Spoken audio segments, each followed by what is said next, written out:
Impart that energy sa bawat isa this morning.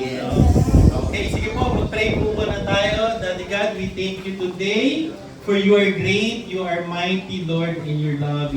Maraming salamat po, Lord, sa perfect will mo ngayong araw na ito para sa buhay namin, Lord. We are ready to receive your blessings, Daddy God. And I pray, Lord, that these blessings, Lord, will be beyond our imagination, Daddy God. Yung mga bagay na sa akala namin, Lord, hindi mangyayari in Jesus Christ's name, Lord. Hallelujah, hallelujah. Thank you, Lord. We worship you in spirit and in truth. Holy Spirit, please be with us today. Samahan mo po kami sa aming worship service. Bigyan mo po kami ng wisdom and sharpness of mind to understand your message today, loud and clear, Daddy God. In Jesus Christ's name we pray. Amen. Amen. Yan. So, yan, good morning po, no? Welcome kay Kuya Mark, tsaka kay Ate Drean. Okay? And, welcome, JC. Alam mo po, pag may mga pumupunta dito sa church, ang unang napapansin nila, bakit ang LGC ay parang kakaibang church, no? Parang, ba't hindi sila formal-formalan? No? Parang, lagi silang masaya, no? Iba ang countenance ng mga taong nasa sa loob ng LGC. And I hope nararamdaman niyo po yun, no? Hindi po tayo, dito, holier than thou na pagpasok ng church ay, tayo po ay, yan, bawal po ang mag-usap, bawal po ang magkwentuhan. Huwag kayong magkwentuhan, habang mag-preach, ayan. Hindi po tayo yung para namang hindi naman holy itong katabi ko. Kaya hindi tayo gano'n, di ba? Hindi tayo gano'n. Tingnan mo yung katabi mo. Tingnan mo lang. O, di ba? Ano nakikita nyo? Ano nakikita nyo? Nakikita nyo ba yung glory ni Lord? Ano? Ang ganda ng background natin, no? Pero nararamdaman ko yung init. Medyo mainit. Well, totoo naman, mainit na ngayong mga panahon to. So, yung mga yung mga bill sa kuryente ngayon, nag-spike ka na, no? Oh, super. Mga nasa na range ng bill nyo. Ayan. So, alam niyo po, sa loob ng church, may mga iba't ibang tao na nariyan. Pag tinignan mo yung katabi mo, hindi mo naman kamukha yan eh. Yung dito, dalawang bata na kambal, sila mismo hindi magkamukha eh, no? Pero kambal sila. So, galing sila sa iisang magulang. No? Ay, kambal kayo, di ba? Same birthday niyo po. Kuya Arnold, tuwa lagi pong naririnig yun. Ayan, so, tingnan niyo po si Ate Beth, saka si Kuya Arnold, kambal din sila, no? Fraternal sila, twins. So, galing sa isang magulang, may pagkakahawig pero hindi exactly the same. Ano po? Hindi exactly the same. Tayo po sa loob ng church, iba't ibang tao tayo dito. Iba't iba po ang background natin. Iba't iba ang mga pinanggalingan natin. Pero may isa po tayong common. Ano po? Ano kaya yung common sa atin? Sige po, pag-usapan po natin. Uy! Joke. Sige po, pag-usapan po natin this morning ay tungkol po sa syempre align pa rin sa for the one. Kailangan for the one, di ba? Habang pine-prepare po ni Josh yung slide, kakanta po muna si Shane. Ang tagal na yun, Hindi pa rin? Alright, ayan po. Ready po ba kayo? Nasaan po yung Bible nyo? Dala nyo po yung Bible nyo today? Yeah. May cellphone kayo, di ba? I'm sure na meron yung Bible mo. Oo, Pagka nagka-inspect dito ng mga dala-dalang cellphone, I'm sure ang naka-install dyan, Bible. Tama? Bible lang. Tama. Ayan na. Pero hindi po yan ang kakantahin ko. Ayan, for the one, okay? Ang common po natin ay we are one in Christ. Alam niyo po sa church, sabi ko nga po, may iba't ibang ginagampanan. Ang bawat isa dito. Pagpasok pa lang dito, ng bawat isang miyembro or isa nasa loob ng room na ito, di po natin alam kung anong bit nila noong araw na yun. Anong pumuntaan? Maaaring nag-away. Di ko sinasabi na may kakilala akong gano'n. Ano? Maaaring nagtalo bago pumunta dito sa church. Maaaring nagalit mo na sana kasi ang tagal-tagal kumilos. Oy. Hindi ko din masasabing kami yun. Nung nakailang toktok ka na sa pintuan ng kwarto, hindi pa gumigising. No? Okay? May mga nakulitan sa mga bata. No? So, meron namang nagkatampuhan the night before na mga mag-boyfriend and girlfriend. Buti na lang, wala tayong makakilalang gano'n, no? May mga mag-asawa na nagtalo the night before, hindi na nag-pray together, no? May mga anak na nakapagtalo sa kanilang magulang. We don't know actually. Pag may tao pumunta dito sa loob ng church, di natin alam yun. Pero saan nakakaalam kung anong laman ng puso natin sa birthday? Maring may fear ka, may anxieties, may depression. Akala mo lang nakangiti yung katabi mo. Tingnan mo uli. Nakangiti ba? Payapa ba mo ka? Nasimangot. No? Maaaring ang dala-dala nila ngayon ay kabigatan ng puso. Pero yun naman po ang kagandahan ng church, di ba? Yeah. Kanina si Milton nagte-testify dito. Hindi niyo ako ginajudge. Kasi hindi namin alam nakaraan mo eh. Pero ganun si Lord. Alam niya ang nakaraan mo pero hindi kanya ginajudge. Kung ano man yung nagawa mong kamalian in the past, pag sinabi mo kay Lord, Lord, ito po yung kasalanan ko. Sabi ni Lord, ano nga yun? Ano nga yun? Ano nga yung kasalanan mo? No? May isa lamang po gustong-gusto na ang kasalanan natin ay nasa isip natin. At yun ay si Satan. Kaya po, ang unang punto po natin ay Josh, punta na tayo sa anak natin. Job, balik ka na nga doon. Yan. Oh, Josh Okay. Ephesians 4:4. Ang sabi po dyan sa Ephesians 4:4. Ano po pinasabi sa atin dyan? Whoops! Wow, na-explain agad. Ang bilis! Ang bilis. Ephesians 4:4. Samahan niyo po ako. If you have your Bible with you, wala naman po, naka-display po dyan sa screen po natin. For there is one body and one spirit, just as you have been called to one glorious hope for the future. Dito po natin, ang ginamit ko po translation ay New Living Translation. And po, sabay-sabay po natin basahin. For there is one body and one spirit, just as you have been called to one glorious hope for the future. Ayan po, sinasabi po dyan. Ang gusto pong i-share this morning, ang first point po ay, tatlong bagay lang naman po i-share this morning, but let us go to the first thing that I would like to share. It's that we are one in Christ, therefore, we are one in identity. Ano po? Ang identity po natin, tayo po ay mga anak ng Diyos.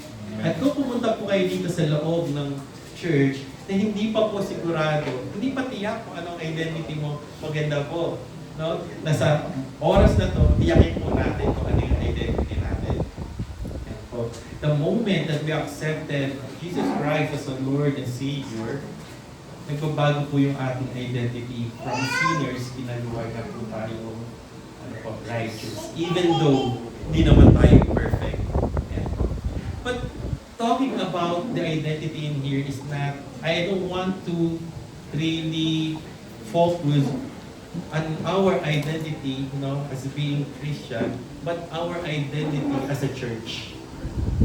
Identity po natin bilang isang church. Ang church po, sabi kanina ng testify, pamilya. Family, ano po. At ang ating pong, syempre, ang ating pong pinaka head ng church na to, hindi po si Pastor A. Na po po, baka po magkamali po kayo, no? Hindi po si Pastor Ray ang head ng church na to. Yes. Hindi rin po si Ate Ella, no? Or Pastor Ella. Lagi ako nagkakamali sa ano. Buti hindi ako nagkamali sa church kanina. So, si Pastor Ella, si Pastor Ray, they are not the head of this church. Ang head po ng church na to ay si Jesus Christ.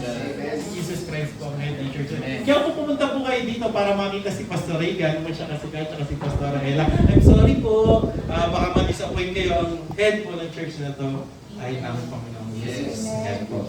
One body, one spirit, one hope.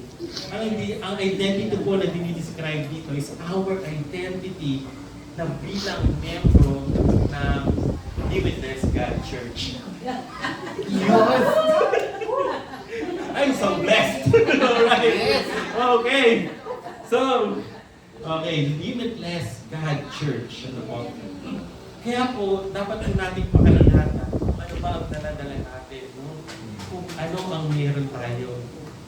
Pag tayo po ay nasa labas, po, kailangan po ay daladala natin yung identity natin. Alam niyo po, sa isang institution, sa mga organization, hindi ka makakapasok basta-basta kung hindi mo dala yung iyong ID. Because that talks about or that tells about your identity.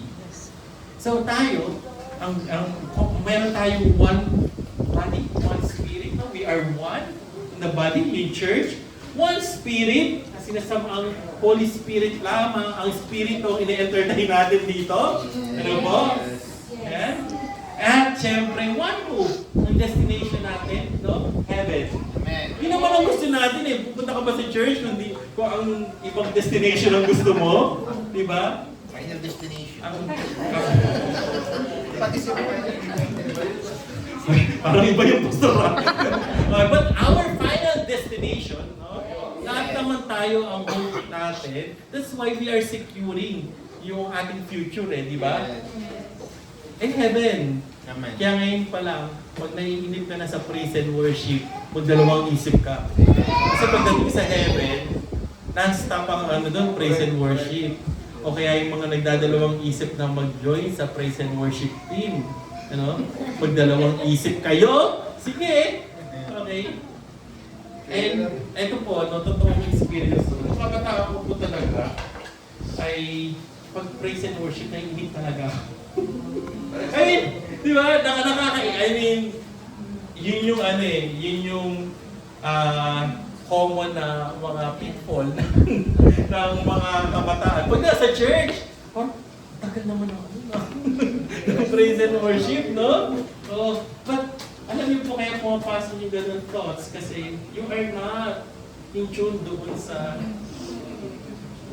object ng praise and worship. Ano po?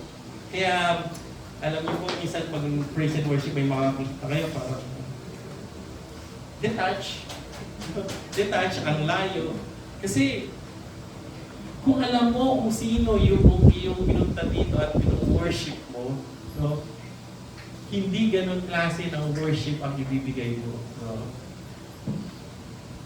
Ang maganda kay King David, pag nag-worship siya. King David, kilala niyo po si King David? Si parang David? Kilala niyo po? O, King David. King David, sobrang makasalanan yan. Ang daming pagkakamali niyan, no? Maganda sa kanya, kung may pagkakamali siya, nagre-repent siya, no? Nagre-repent. And the way he worship God, ay, walang katulad. One time, nag-worship si King David, minak siya yung kanyang, no? Si Michael.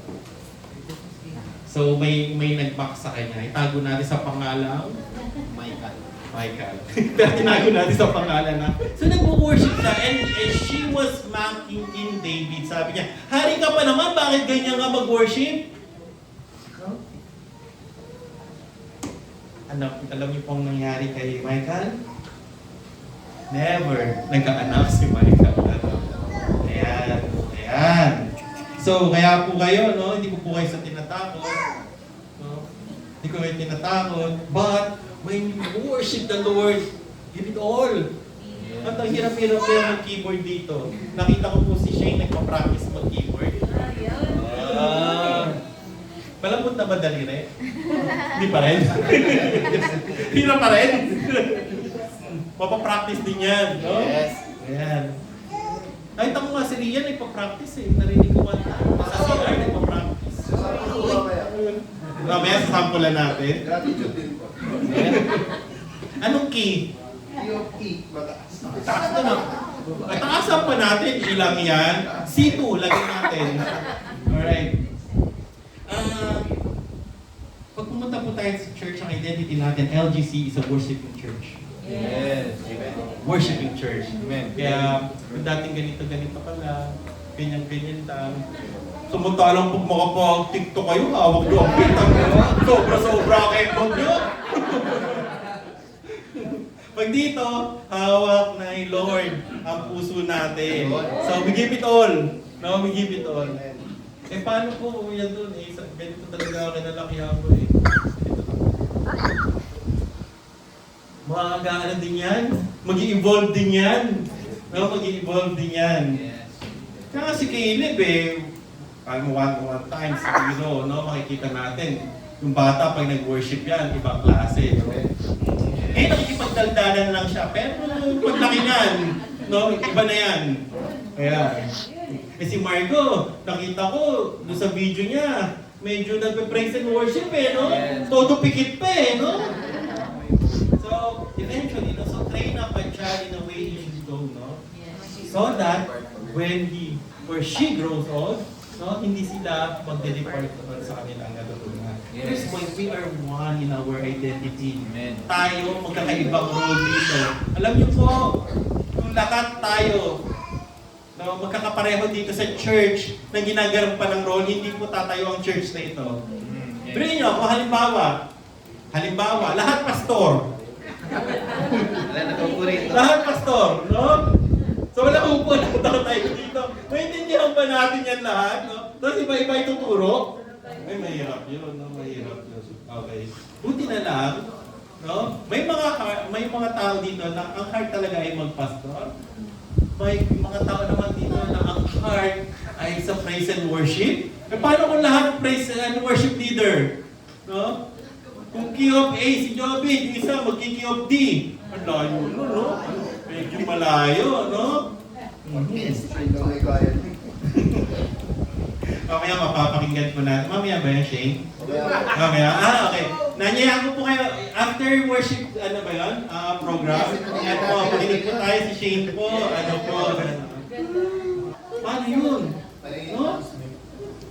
O, kung ang lahat ay magpe-prepare ng, ng ating communion elements, mabubusog lang tayo nun, no?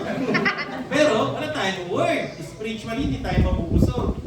Buti na lang, bawat isang miyembro ng church na to ay may ginagampanan ng role. Pastor Jerry, ang layo-layo ng kanyang pinanggalingan, no? Nagbiyahe pa talaga para makapag-worship sa atin sa anniversary month natin, no? Eh, kaso uwi na si Pastor Jerry. So, but we declare yung God's goodness kay Pastor Jerry. So, goodness, Lord, protection, guidance, provisions, Lord, strength, and Lord, yung passion niya, Lord, ilinay mo po ako lalo in Jesus Christ. So, we are one in our identity. Kaya, dapat, paglabas natin ng church, no, kung ano yung joy na dala mo pa rin sa labas. Alam niyo po, nag-vision casting po kami ng mga senior pastors po natin, no. At hindi pa po namin natatapos yung kabuuan. Hindi pa namin natatapos yung kabuuan. Siguro next year matatapos na din namin po, no. Sa sobrang Kasi po, inangayos siya mabuti, inilalahat before the Lord. Pag hindi ayon sa kalooban ni Lord, tanggalin to. Baka will lang namin to. Ano po? Yes. So, masishare din po namin sa inyo. Maybe sa December, sa November, maybe. Ayan, sa family camp. Sino excited sa family camp? Siyempre, malulungkot ako pag wala si Milton doon. Kaya magbabakasyon si Milton doon. Ayan. So, pag tayo, no, LGC, family, okay, LJC, no? So, tayo as a family, pag nandito ka Sunday, happy ka, dapat wala tayong double life. Yeah. Pag mainit ka dito, dapat paglabas mo, mainit ka pa rin. Mainit ka pa rin. Ano po? So pag nandito po tayo sa loob ng simbahan, dapat kung ano yung nakakita natin dito, hindi sa labas. Ayun po. Ito nga po ang ako personally, ang aking pong desire ay kung nasa labas po tayo ng church, tayo yung pupuntahan ng mga tao, no? Pag may problema sila, kung saan silang nalapit sa atin para magpa-pray, no? Para manghingi ng godly counsel. Yun po yung aking personal na talagang aking dinidesire para po sa atin, no? Amen. Ayan. And alam niyo po, ang division ay wala pong lugar sa loob ng church na. Ayan. Ayan po. So, dapat po, isa po tayo. Isa po tayo. Alam niyo po, nakakalungkot kasi may mga... If you've been hurt before, pag pumunta ka sa isang church, feel mo hindi ka doon belong. And you've been hurt, no? Nakalulungkot ako pag nakakarinig ako ng ganyung story na pupunta ako sa church dito, parang hindi naman ako belong dito eh, parang hindi naman nila ako tinitreat as family eh, no? So parang ano lang ako dito, parang dumating lang ako dito and lumabas, wala akong nakapansin sa akin. So nakakalungkot pag ganun. And tayo po dito sa LGC, we made it sure, no, na ang bawat uupo po na tao dyan, no, ay mararamdaman ang love ni Lord. Yes. Are you willing to do that? Yes. So, from now on, pag may nakita tayong bago dyan, kakausapin natin. Yes. Kahit na introvert kayo. Si Pastor Reyna, introvert na nagpapaka-extrovert eh. Because of the love, para kay Lord, no? Para kay Lord lang. Para kay Lord lang. Hindi kailan ayaw ko. Ayan. So, wala pong place ang division dito. So, we cast out yung division. Alam niyo po, ang nilulook forward ko pa, pag ang isang member ng LGC ay umupo sa isang umpukan dito sa loob, no, hindi niya mararamdaman na hindi siya makarinig. Tama ba, Juan? Oh. Ayan. Okay. So, kaya, si Ate Dayan, we welcome her. No? Si Kuya Mark, we welcome him dito sa loob ng church. Yan ang family. Yan ang identity natin. We are one in identity. Nagmamahalan sa loob ng church. Not just lip service. Yes. Kaya walang nagchichismisan dito sa loob ng church. Yan o. Wala rin nag-uutangan. Yes. Wala nang i-invest scam. Okay? So wag po natin dalhin yung ating membro ng pamilya sa ikakapahamak, no? Pag mayroong dispute, ina-address agad, no? Ina-address agad, okay? Wala po pag narinig niyo po ng isang miyembro ng church na ito na nagsasalita na hindi maganda doon sa kanyang kapwa, please rebuke him or her immediately. Ano po? Dahil nga po, tayo nga pinatawad ni Lord eh. Kahit ano pa yung bigat ng kasalanan natin, pinatawad ni Lord. So, kung tayo mag-speak bad about the person, ano na yung kapatawaran na binigay sa atin ni Lord? Okay? So, yun po, we are one in identity. One body, no?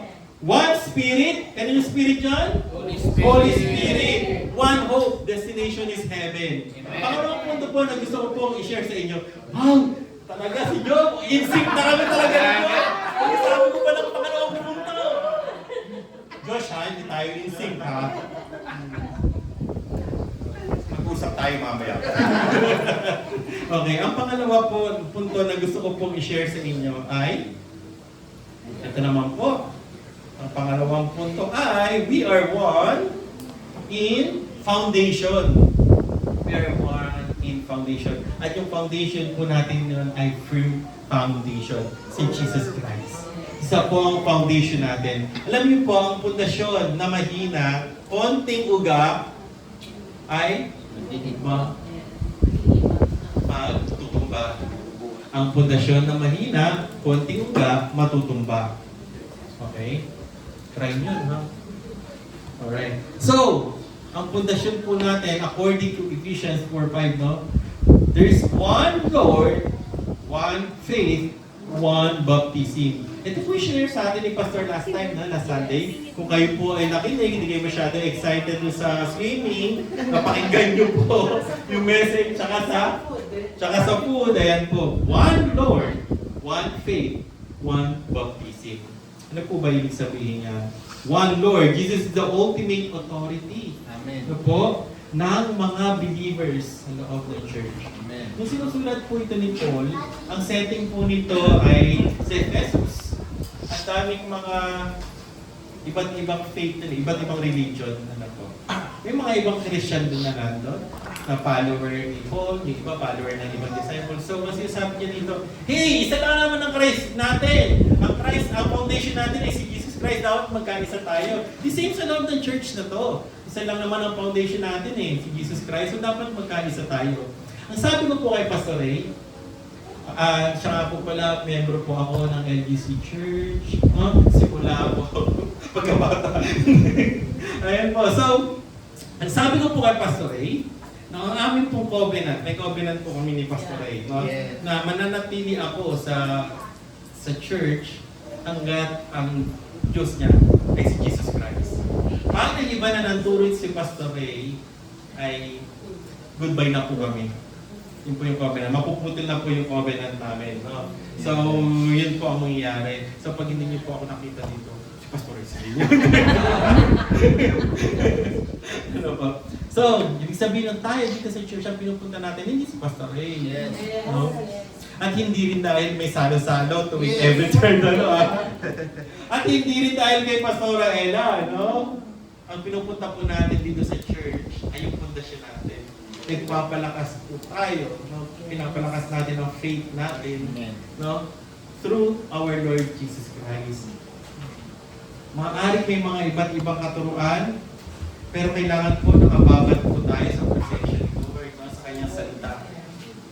Alam niyo po, interesting yung isang tanong doon sa pa-challenge ni Josh tsaka ni Shane, no? Ang sabi doon ni, paano mo i-spend yung devotion mo? Parang to that effect, no? Nakalimutan mo na, yung quiet time mo. Sabi ni Alvin, hindi joke. Kala niyo yun? Hindi, no? Hindi nakilala si Alvin. Ako lang nakakakilala. So, paano po ba natin yung spend ng quiet time natin? Nakuha mo na! Yun! So, paano ang quiet time po natin or devotion? No? Paano po ba natin ini-spend? Meron po kasi iba, pagbulat ng mata, Lagi siya katawa. pag nakata. Pastor eh. Pagbulat ng mata, no? Ang titignan agad scripture. Lord, thank you. Tapos basa yung scripture. Meron naman, Lord, thank you. Cellphone. Meron naman, umaga na, nagmamadali na mapunta sa office.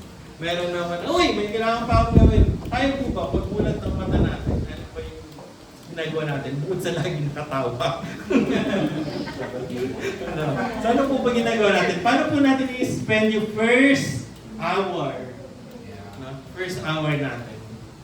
Pagbulat ng mata. Ano oras pa kayo gising? 4 o'clock? 4, no? 4 o'clock. Job, ano to, healthy to, maaga to matulog. 7 p.m. parang tulog na si Job eh. So gumigising to, 2 o'clock? 3 o'clock, malapit na ako, 3 o'clock. Pasok na. Ito si Josh, work from home to eh, malamang to. 8 o'clock? Ha? 7:50. Pagkagising po na agad sa workstation, Paano kaya natin ini-spend yung time natin, Spend na tayo ng time kay Lord na, Lord, thank you sa araw na to. Okay lang naman kahit hindi ka nakaluhod, no? Okay lang ba yun? Mapapatawad niyo ba ako kung hindi ako nakaluhod? Okay lang naman hindi nakaluhod. Okay lang naman hindi nakahiga ka pa rin. Pero, alam mo yung, anong tawag nila doon pag gising sa umaga, hindi ka pa agad na tumatayo? Na, in. Ay, walk away. Si Ate Ella, ganyan to, pag gising nito, ganyan na agad. Di ba nag-i-in-in? Tawag nila doon na, Parang nandun ka lang, no? Nag-meditate ka lang, kain na kayo ka.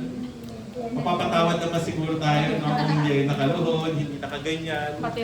Lord! No? Okay? So, yung iniisip mo agad, Lord, ang buti mo ngayong araw na to. Mapapakalata ka, no? Tulad mamaya ni Shane. So, Ano kayong pantay? so lalalim yung foundation mo pag expend ka ng oras kay Lord. So, maybe yung Bible reading mo, yung meditation time mo, ay hindi morning, pero ang maganda dapat pag gising mo sa umaga, nagpapasalamat ka kay Lord. Then lagi ka nakatawa. Ayan. Alam niyo ba yun? Hindi niya alam, no? Hindi niya alam. Hindi niya alam yung batibot.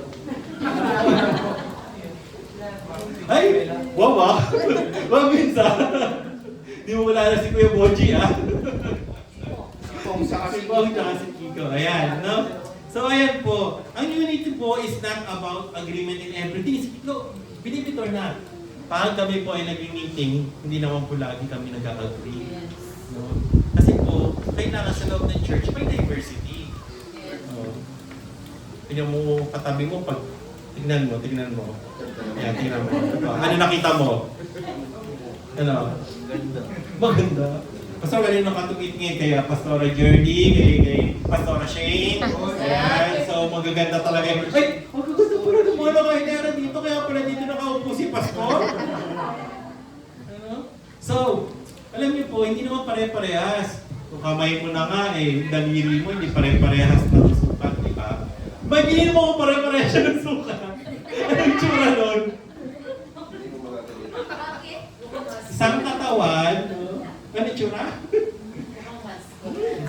Kung pare-parehas. Kung magiging mo, kung ang parte ng katawan mo puro mata. Walang kamay. Mata lang. Si Mike, ano yun di ba? Paano kung lahat puro kamay? Kaya puro paa. Sasabi sa'yo, mukha kang paa, Diba? Diba, ang pangit nun. Hindi maganda yun. Buti na lang, may iba't ibang mga karakteristik tayo dito. Kaya gano'n man ano yung katabi mo, no? Gano'n man ang itsura niyan, ano man ugali niyan, no? Ginagamit niya ni Lord para sa kanyang gawain. So kung ngayon di pa sigurado sa iyo kung anong calling mo, or paano makakatulong para ma-advance natin ang kingdom ni Lord, no? Kung ano yung talent mo, kung ano yung bagay na magaling ka. Kung ano yung bagay na magaling ka, hindi lang galing-galingan, ha? Kung saan ka magaling, baka yun yung gift na pwede mong gamitin kay Lord. Think about it, ano ba yung bagay na magaling tayo? Ano? Magaling po ako kumawak ng beat. So kung magaling ka pala magsayaw, how can you use that to glorify the Lord? So paano mo yan gagamitin para ma-advance ang kingdom ni Lord?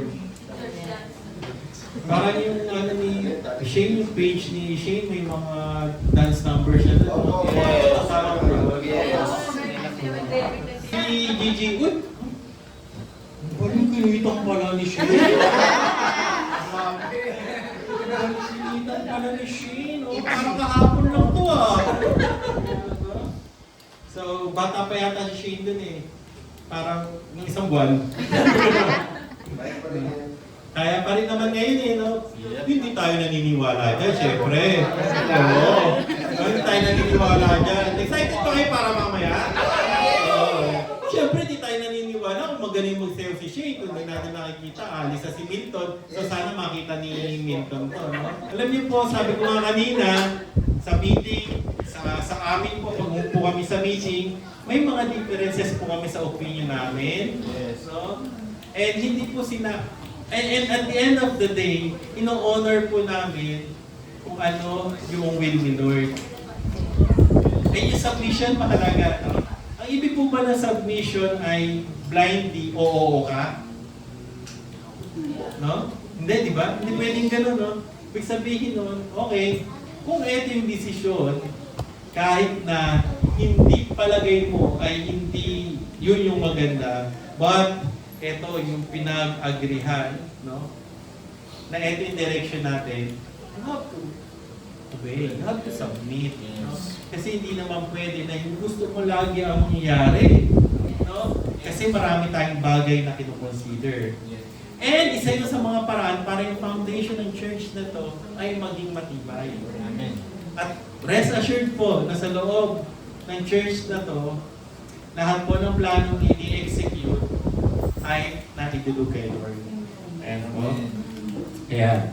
At ang akin po panghuling punto na gusto ko pong i-share.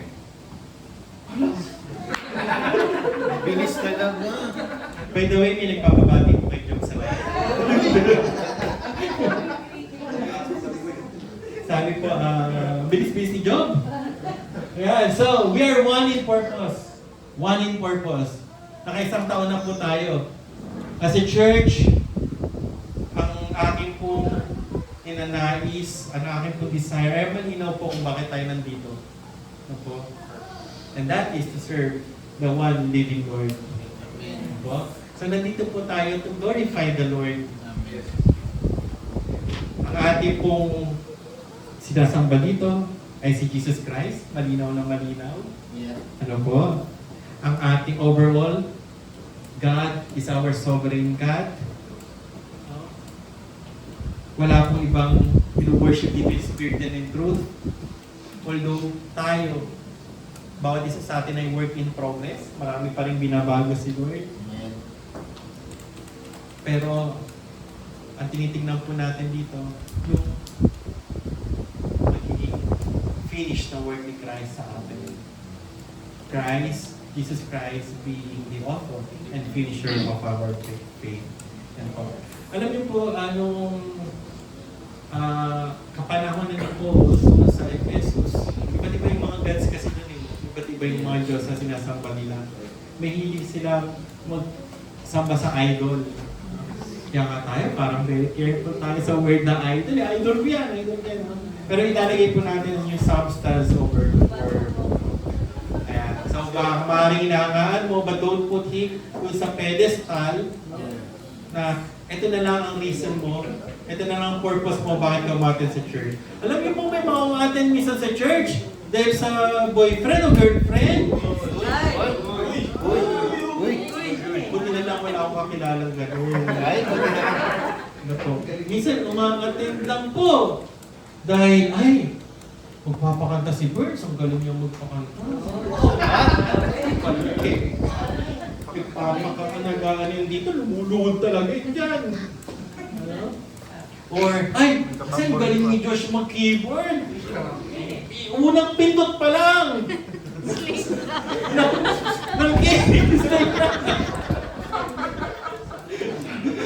Or si Jovit, isang unang string pa lang ng gitara. No?